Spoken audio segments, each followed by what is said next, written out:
मुख्यमंत्री भजनलाल शर्मा का आज प्रस्तावित कार्यक्रम है। एनजीओ, सिविल सोसाइटी एवं उपभोक्ता संगठनों के साथ बजट पूर्व चर्चा सीएम करेंगे और दोपहर 2:30 बजे किसान, पशुपालक एवं डेयरी संगठनों के साथ बजट पूर्व चर्चा होगी। शाम 6 बजे भरतपुर के विकास कार्यों एवं अन्य बिंदुओं की समीक्षा बैठक करेंगे मुख्यमंत्री भजनलाल शर्मा।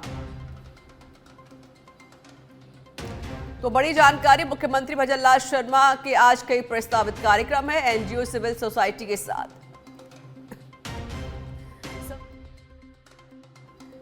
पशुपालक एवं डेयरी संचालकों के साथ आज सीएम समीक्षा बैठक करेंगे। 2:30 बजे किसान, पशुपालक एवं डेयरी संगठनों के साथ बजट पूर्व चर्चा होगी। शाम 6 बजे भरतपुर के विकास कार्यों एवं बिंदुओं की महत्वपूर्ण समीक्षा भी की जानी है। तो आज मुख्यमंत्री भजनलाल शर्मा के कई कार्यक्रम प्रस्तावित हैं।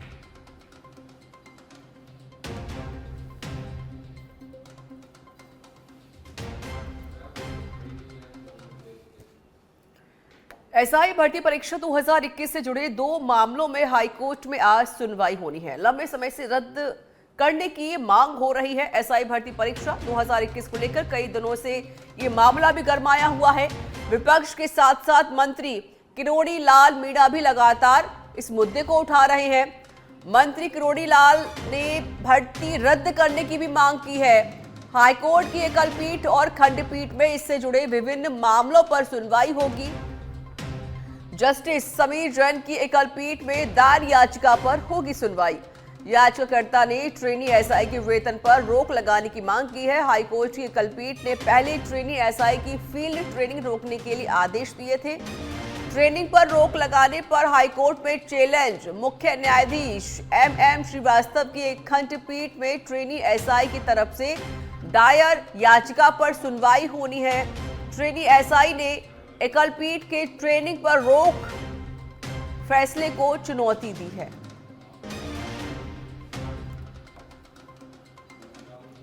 तो बड़ी जानकारी हम आपको दे रहे हैं। आज हाईकोर्ट में अहम सुनवाई होनी है। एसआई भर्ती परीक्षा 2021 से जुड़े मामले में आज सुनवाई होगी। लंबे समय से एसआई भर्ती को रद्द करने की मांग लगातार उठ रही है। और बता दें कि सरकार में मंत्री किरोड़ी लाल मीणा भी लगातार इस भर्ती को रद्द करने की मांग कर रहे हैं और वो पहले ही कह चुके हैं कि ये भर्ती रद्द होनी चाहिए।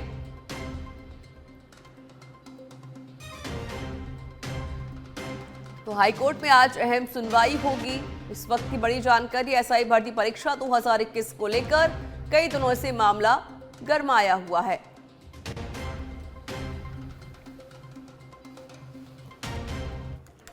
और मोदी कैबिनेट की आज अहम बैठक होनी है। आज सुबह 10:30 बजे कैबिनेट की अहम बैठक होगी। प्रधानमंत्री नरेंद्र मोदी जनहित से जुड़े मुद्दों पर आज निर्णय लेंगे। पीएम हाउस में ये कैबिनेट की अहम बैठक होगी जिसमें सभी कैबिनेट मंत्री शामिल होंगे। तो बड़ी जानकारी हम आपको दे रहे हैं। प्रधानमंत्री नरेंद्र मोदी आज कैबिनेट की अहम बैठक लेने जा रहे हैं। सुबह 10:30 बजे ये अहम बैठक होगी। पीएम हाउस में कैबिनेट की अहम बैठक होगी जिसमें सभी कैबिनेट मंत्री शामिल होंगे।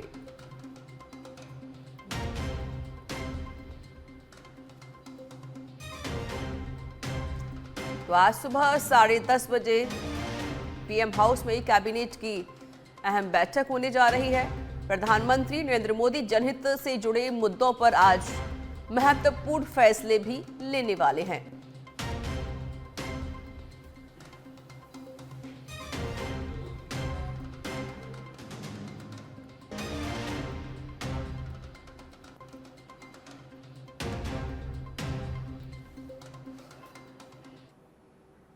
और 5 फरवरी को महाकुंभ आ सकते हैं प्रधानमंत्री नरेंद्र मोदी। राष्ट्रपति द्रौपदी मुर्मू, केंद्रीय गृह मंत्री अमित शाह और उपराष्ट्रपति जगदीप धनखड़ भी संगम में डुबकी लगाएंगे।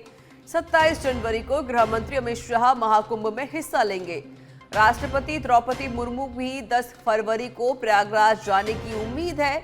महाकुंभ के 9वें दिन 1597 लाख से ज्यादा श्रद्धालुओं ने प्रयागराज के त्रिवेणी संगम में डुबकी लगाई है।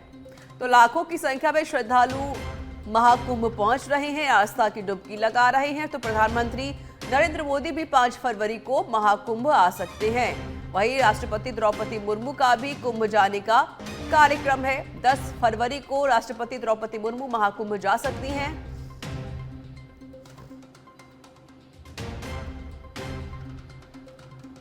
तो बड़ी जानकारी, 27 जनवरी को गृह मंत्री अमित शाह महाकुंभ में हिस्सा लेंगे। तो कई मंत्रियों के आने का सिलसिला लगातार जारी है और कई मंत्री भी महाकुंभ में पहुंचेंगे और आस्था की डुबकी लगाएंगे। इस बीच प्रधानमंत्री नरेंद्र मोदी भी 5 फरवरी को महाकुंभ जा सकते हैं और साथ ही राष्ट्रपति द्रौपदी मुर्मू भी 10 फरवरी को महाकुंभ जा सकती हैं।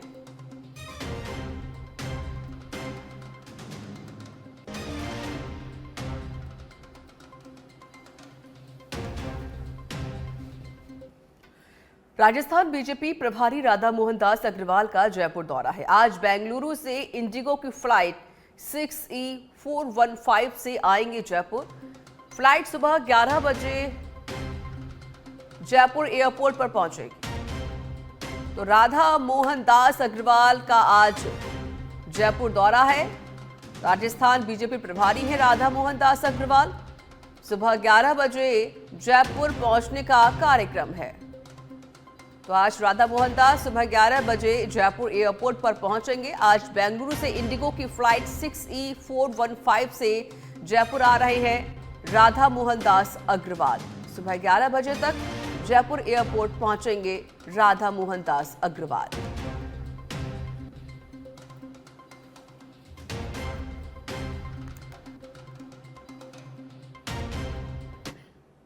राजस्थान हाईकोर्ट में जस्टिस पंकज भंडारी का फेयरवेल रेफरेंस आज है। मुख्य न्यायाधीश कोर्ट रूम में दोपहर 3:45 पर रेफरेंस का आयोजन होगा। राजस्थान हाईकोर्ट की वेबसाइट पर फेयरवेल रेफरेंस का होगा लाइव प्रसारण। न्यायिक कोटे से 11 अप्रैल 2016 को बने थे राजस्थान हाईकोर्ट में जज। हाईकोर्ट जज के रूप में जस्टिस पंकज भंडारी का आज अंतिम कार्य दिवस है। करीब 8 साल 10 माह के कार्यकाल के बाद आज वो सेवानिवृत्त हो रहे हैं। अंतिम कार्य दिवस पर मुख्य न्यायाधीश के साथ खंडपीठ में करेंगे सुनवाई। अजमेर एडीजे के रूप में अपने न्यायिक करियर की शुरुआत की थी। जोधपुर, अजमेर और चित्तौड़गढ़ में एडीजे के रूप में कार्य भी किया। अलवर और उदयपुर जिला न्यायालयों में रहे जिला एवं सत्र न्यायाधीश। जिला एवं सत्र न्यायाधीश के रूप में सुप्रीम कोर्ट के रजिस्ट्रार भी रहे हैं और आज उनका कार्यकाल खत्म हो रहा है।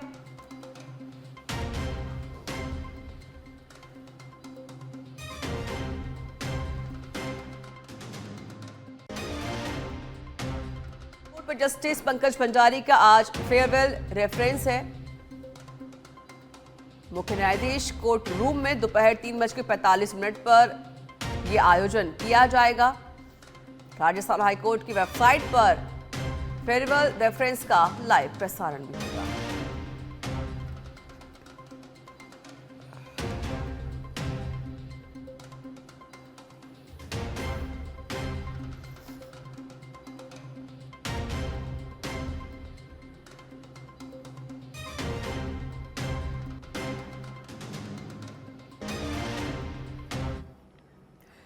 राजस्थान विश्वविद्यालय के लेखा एवं वित्तीय सलाहकार को राहत।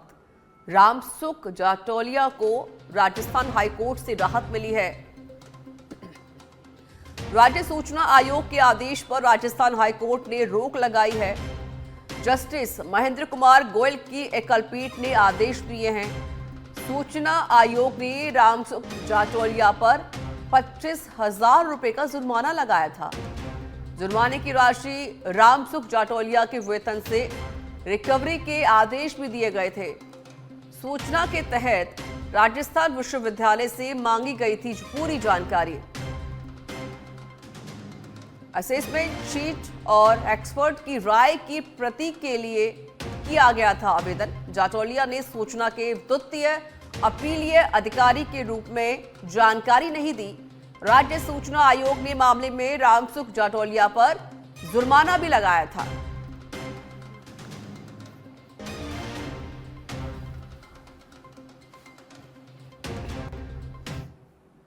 और मथुरा कृष्ण जन्मभूमि शाही ईदगाह विवाद का ये मामला, जहां पर जस्टिस प्रबंधन समिति की याचिका पर आज अहम सुनवाई होनी है। याचिका पर सुप्रीम कोर्ट आज अहम सुनवाई करेगा। तो याचिका पर आज सुप्रीम कोर्ट अहम सुनवाई करने के लिए जा रहा है। याचिका पर आज ये सुनवाई होगी। मथुरा कृष्ण भूमि शाही ईदगाह विवाद का ये जो मामला है, इसको लेकर मस्जिद प्रबंधन समिति की याचिका पर आज सुप्रीम कोर्ट अहम सुनवाई करेगा।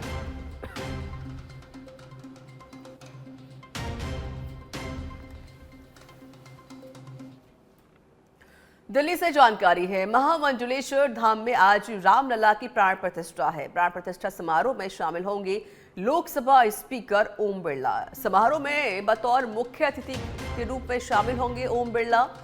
दिल्ली के महाकालेश्वर धाम में हुआ है भव्य राम मंदिर का निर्माण।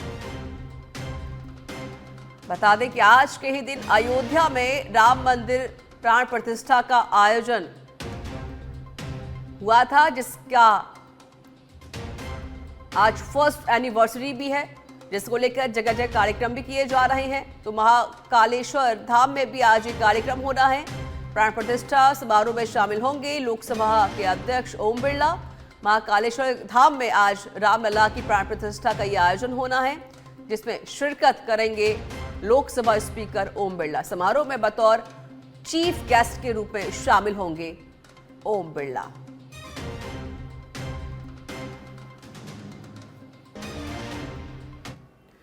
जयपुर में नवीकरणीय ऊर्जा पर क्षेत्रीय समीक्षा बैठक की गई। होटल आईटीसी राजपुताना में समीक्षा बैठक का आयोजन हुआ। इस दौरान मुख्यमंत्री भजन लाल शर्मा, केंद्रीय मंत्री प्रहलाद जोशी भी बैठक में मौजूद रहे। विभिन्न राज्यों के नवीन एवं नवीकरणीय ऊर्जा मंत्री प्रतिनिधियों सहित नवीकरणीय ऊर्जा मंत्रालय के अधिकारी बैठक में मौजूद रहे। बैठक में प्रधान पीएम सूर्य परियोजना, पीएम कुसुम योजना जैसी योजनाओं पर भी चर्चा की गई।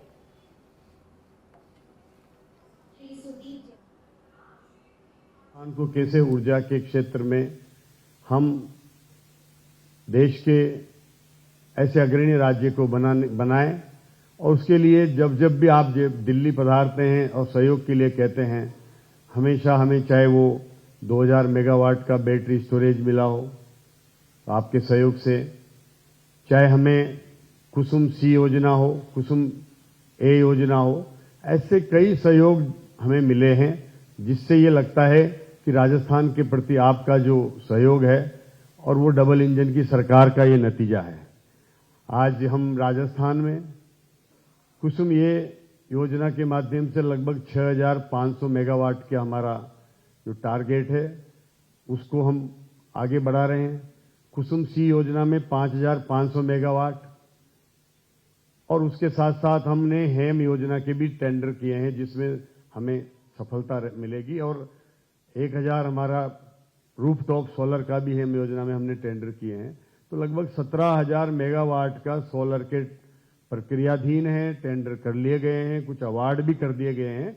और ये राजस्थान में इतनी बड़ी मात्रा में जब सोलर के लिए हम प्रयास कर रही है सरकार, तो मुख्यमंत्री जी माननीय भजन लाल जी शर्मा का ये सपना है कि मेरे किसानों को हम दिन में बिजली दें। हमें ऊर्जा के क्षेत्र में हर राज्य कैसे निर्भर हो सकता है, इसलिए मैं सभी हमारे राज्यों के पधारे मंत्रीगण, भारत सरकार एवं विभिन्न राज्यों के सभी वरिष्ठ अधिकारीगण, उन सभी का हार्दिक स्वागत और अभिनंदन करता हूं। आज इस रीजनल वर्कशॉप में आप सभी के साथ अक्षय ऊर्जा के महत्वपूर्ण विषयों पर चर्चा करने के लिए मैं आपके बीच आया हूं। निश्चित रूप से मैं अपने आप को सौभाग्यशाली समझ रहा हूं, क्योंकि राजस्थान एक ऐसा प्रदेश है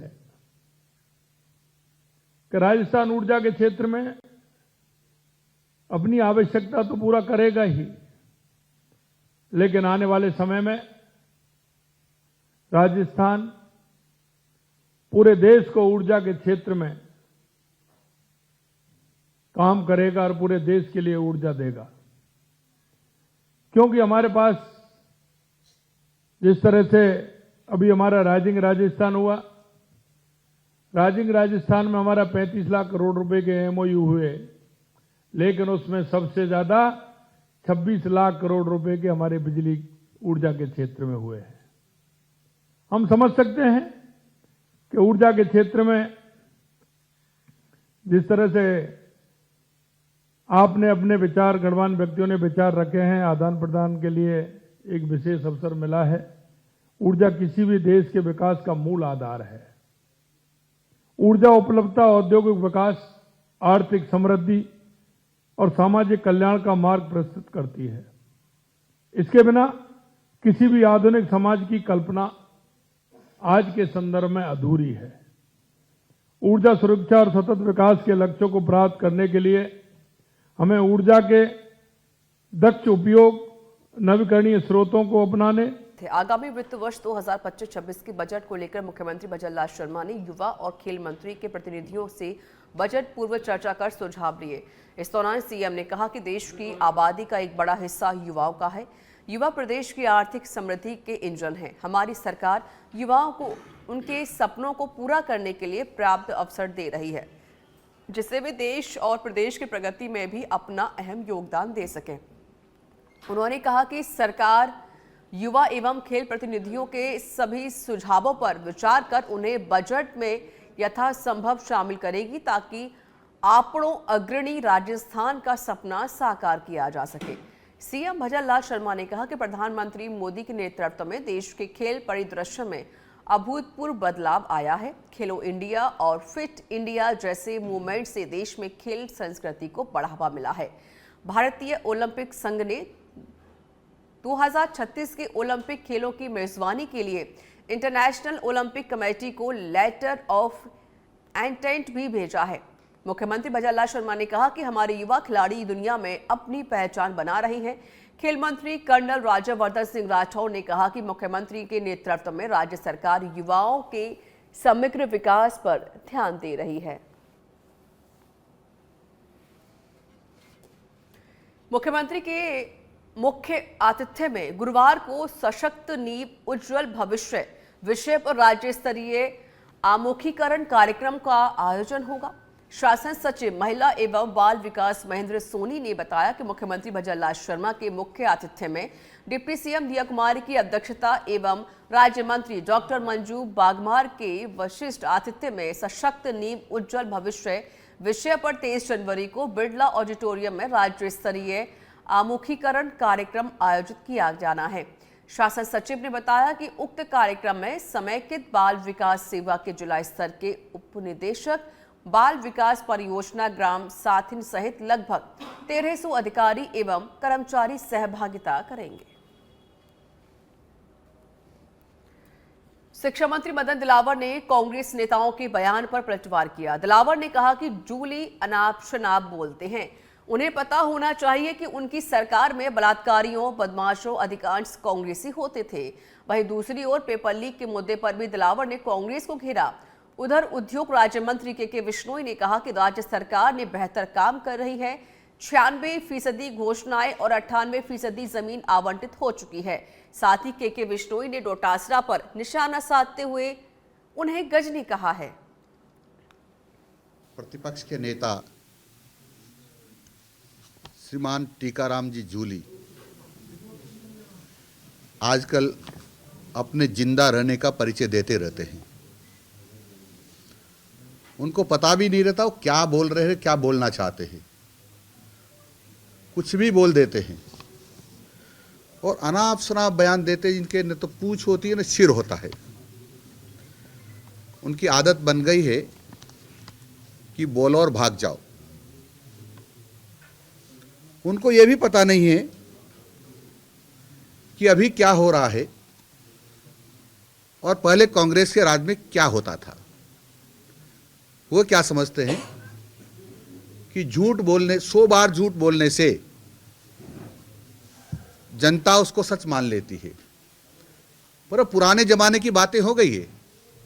ये झूठ बोलकर भागना चाहते हैं और राजस्थान की जनता को बेवकूफ समझते हैं। मित्रों, आप सबको पता होगा कांग्रेस सरकार में साइबर चोर डकैत कितने थे, अब लगातार पकड़े जा रहे हैं, हम जेलों में जा रहे हैं और अत्याचारों की तो पराकाष्ठा थी। आप मेवात क्षेत्र से अच्छी तरह परिचित होंगे।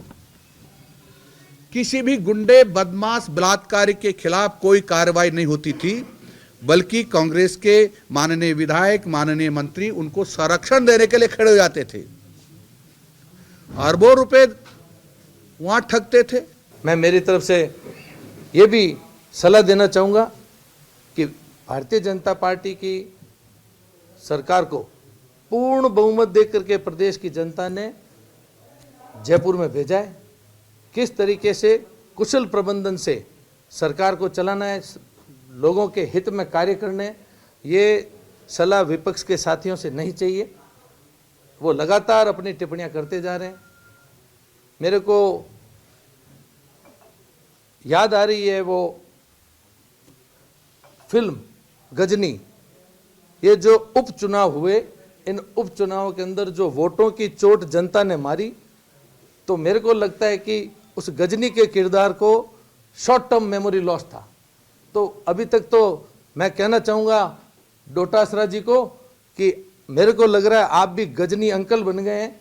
सिर्फ 13 महीने पुराना इतिहास आप भूल चुके हैं कि आप लोगों की सरकार थी, किस तरीके का नेतृत्व आप लोग कर रहे थे। तो मैं गजनी अंकल से मेरा सुझाव है कि बिल्कुल सोच समझ करके अपनी बयानबाजी भी करें और हमारे विकास पुरुष आदरणीय भजनलाल जी शर्मा के लिए अंतर्गत टिप्पणियों से कोई फायदा नहीं होने वाला है। प्रदेश की जनता, ये युवा सभी भली भांति समझ चुके हैं, इसीलिए उन्होंने 7 में से 5 सीटों पर आशीर्वाद देकर के भारतीय